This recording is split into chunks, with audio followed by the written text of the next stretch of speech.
You're still watching Closing Bell South Africa, and we answer the all-important question as we start off the beginning of the year. How best do we manage debt efficiently, especially in the months following the festive season? And how does bad debt differ from good debt? Now, to give us more details in studio, I'm joined by Wikus Olivier, who's a debt management expert at DebtSafe. Good to have you with us today, Wikus. Good to be here. Probably the timing of this conversation is so important because everyone starts at the beginning of the year saying, I'm going to be more disciplined, I'm going to block those spending leaks in my budget. But you look back at your budget for January and we ask ourselves, what happened to that income? Yeah, I know it's definitely a problem. We surveyed about 4,000 people and 40% of them couldn't pay all their creditors in January. Sure. And not for another reason than they overspent in December. So that carried over to the new year. Now they didn't pay their creditors. It was about 18% who said they couldn't pay any of their creditors. Any? No, none, zero. So it is a huge problem. People don't plan financially. That's why they end up overspending in December. They overspent on their credit cards. And you need to start planning now for the year ahead. This year is going to be a tough year. We had the interest rate increases last week. I mean, on some bonds, on a 1.5 million rand bond, it's about 430 rand a month extra that you need to source from somewhere. And that's substantial if you also take a look at the increase that we've seen, over January from 2014, right? Yes, yeah. I mean, since January 2014, there's been 100 basis points increase already. So, and they haven't stopped. I think we're going to see another 50 basis points towards the middle of the year. And if this one already means 430 rand extra on your budget, sure, what are you planning to do during the middle of the year? Exactly. Let's talk about that B word and the budget, because we all grab out those Excel spreadsheets or the back of a serviette if we go back to basics, and we try to compile these budgets, but at the end of the month something still doesn't add up. Where are these little places where our money ends up getting used and we don't monitor it too closely? Yeah, that's what we call the spending leaks. Like all the small amounts here and there. If you go to work and on your way to work you grab a cup of coffee, and that's a habit that you have every morning. You need your cup of coffee on the way to work.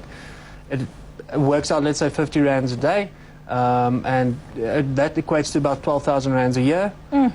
So you can plug a few holes if you just check your spending.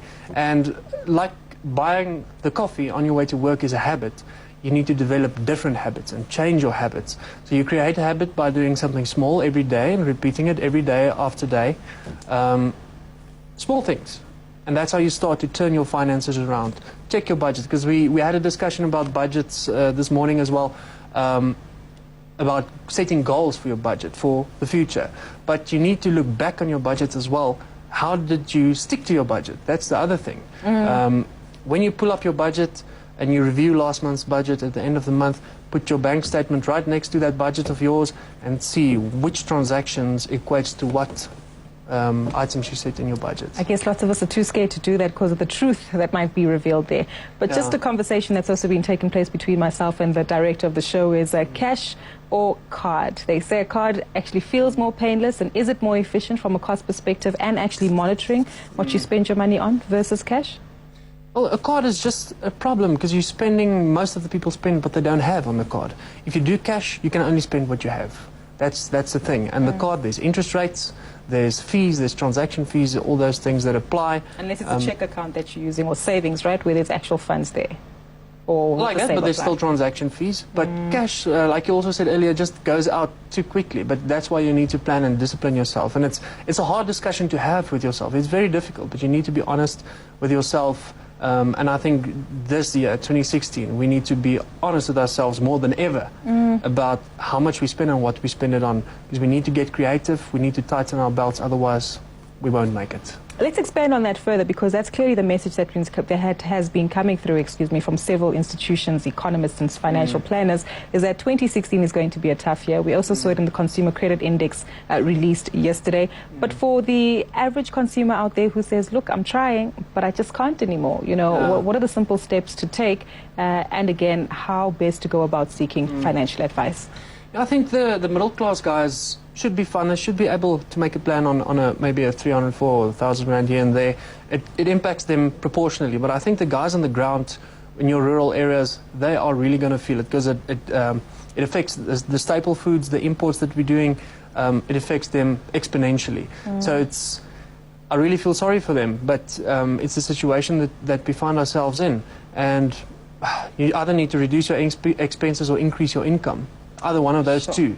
And some of the consumers don't really have the option to increase their income. Some of them also cut their expenses to the bone already. So where do you make a plan? You need to get creative, that's the thing. And I guess the key takeaway here is that instead of running away and ignoring all the emails and SMSs and calls that you get from your credit providers, rather speak to them and make some kind of arrangement. Yeah, the credit providers and especially the banks have made wonderful concessions because they know people struggle and they want to retain them as clients afterwards.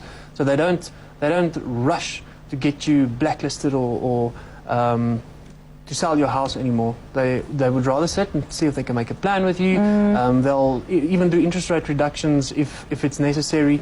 But they've come to the party in a big way, and consumers should chat to them, definitely. Exactly. Start the conversation instead of running away. Yeah, thanks again, Wikus. Always good speaking to you with regards to spending habits of South African consumers. But a big thank you once more to Wikus Olivier, who's a debt management expert at DebtSafe.